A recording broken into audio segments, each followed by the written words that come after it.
Yeah. Drives films with Eclipse Dine-In Cinemas Bundoran. Now serving pizza, hot dogs, ice cream, and more to your seat. Find out more at Eclipse. Well, it's time to meet our man at the movies, or is it really? Have you met your Waterloo today, Collie, or am I just seeing things on? Bonsoir, mon ami, and Hey! as all my people would say, yeah.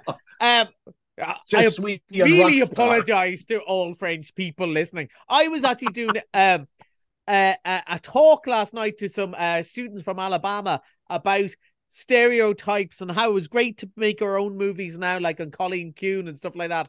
So we don't have to listen to stereotypes. And what's the first thing I do? We have Napoleon on. I put on the stupid hat and I put on my cod You French look accent. fantastic. No, you got into the spirit of it. And Well, yeah, go why on. not throw yourself in? That's it. Yeah, And like, I was very interested to know about the hat. You said just when we came on Zoom and you went, "Oh, well, you'd know that silhouette anywhere." I did not know before I was went to watch this movie that like he is wearing the hat the wrong way around, and he that's right. used to do it on purpose so he could be spotted a mile off because he understood that battle was as much about propaganda to start off with in the same way that we always have that thing about, oh, he was so short. He wasn't short. He was the average height for his time. But again, the British press wanted to knock him in some way. So they made up this story of Big this and tiny small. little man. And this is a film that does a little bit of the myth and a lot of the truth all muddled up in one. And we've got Joaquin Phoenix reuniting with Ridley Scott, great director, to tell us this story of Napoleon. You know, a man who's very famous, but only when I was watching the movie I realized I don't know the whole story. So you're going to play a clip which I believe will have a lot of cannon fire because the movie has Yes. a lot of cannon fire. Generals gathered in the... Those in power only see me as a brute, unfit for higher office. I believe I speak for all of us. We will all sleep again without this vermin. Shh! Whose country are we in?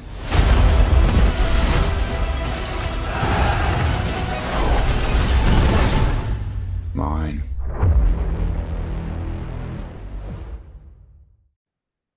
I was waiting for that cannon thing. And it came, where was that cannon? And then eventually came. I think there's lots of cannons in it and lots of noise and battles. And There is, because his probably his military genius was as much about artillery as the cavalry and the infantry.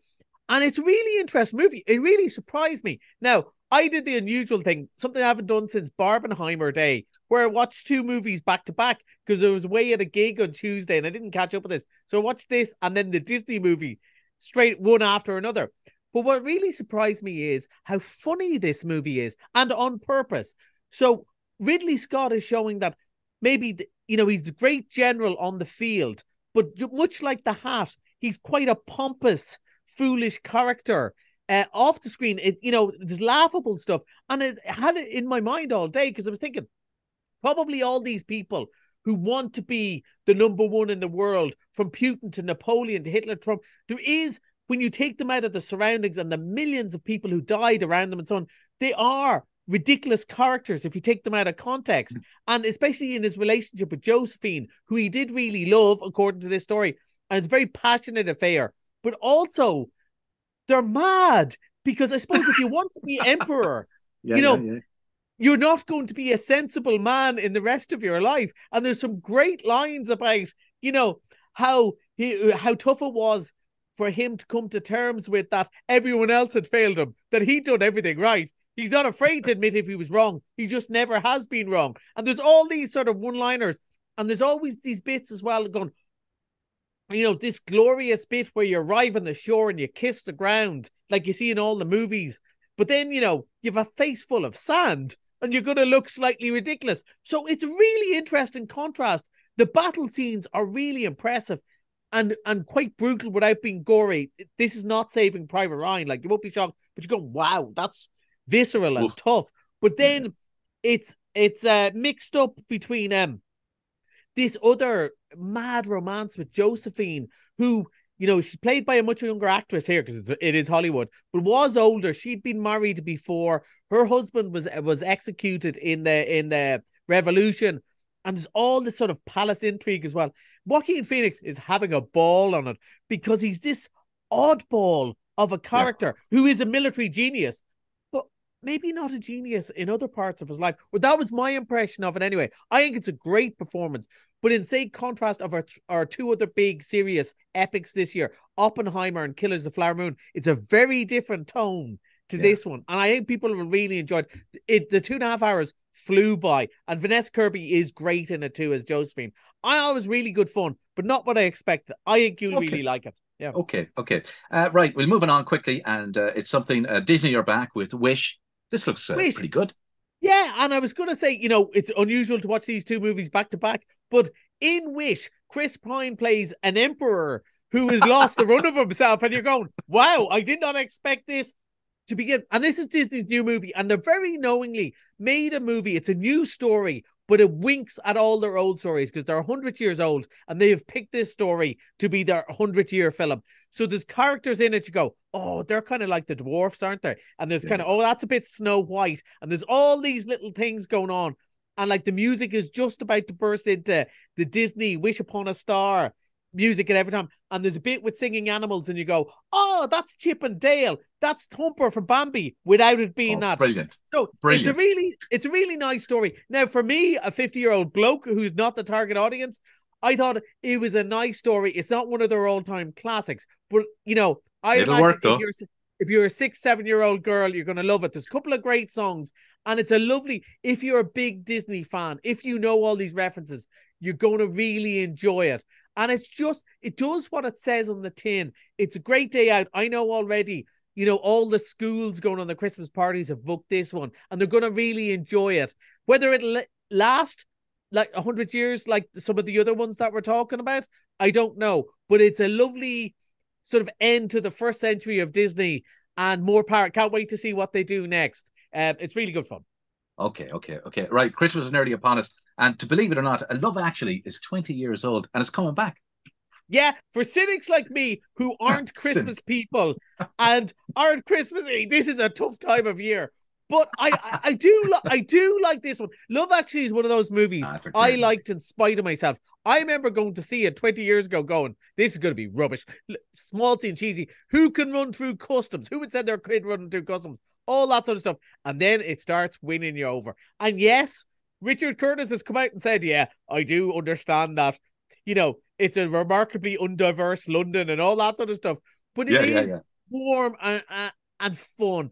And like, we're starting to get all these movies. They're coming back. We also have Home Alone this weekend, which is just such a classic. And again, I don't think when Home Alone came out, they thought, oh, this will be a big Christmas hit, but that'll be it. I don't think people thought they'd be watching this again and again every year, but it's such a fixture. And there's something, maybe that's what Christmas is when it comes to movies.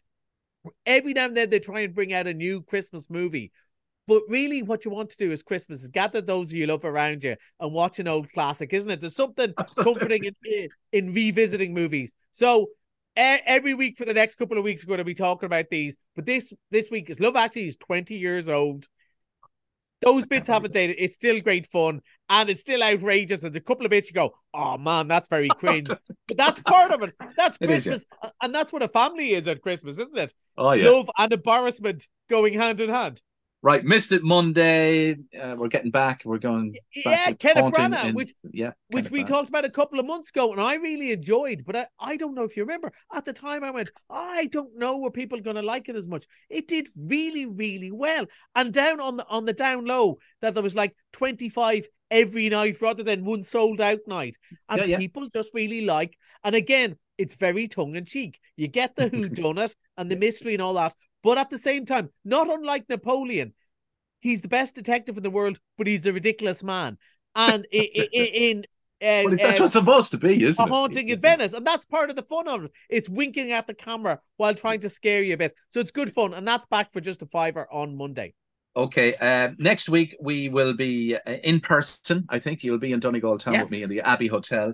Looking forward to that. We're doing an outside broadcast next Thursday up in Donegal town, and you will be in person, and we can share a cup of coffee and all the new movies next week. I probably won't dress as Napoleon. I don't think Okay. Donegal town is ready for that. It's not ready for you. No, it isn't. That was Collie and Movies, folks. Enjoyed that, and can't wait to see Napoleon. Wish looks great as well. Looking forward to that. And thanks as always. And we'll speak to you in person next Thursday, live in Donegal town in the Abbey. Au revoir.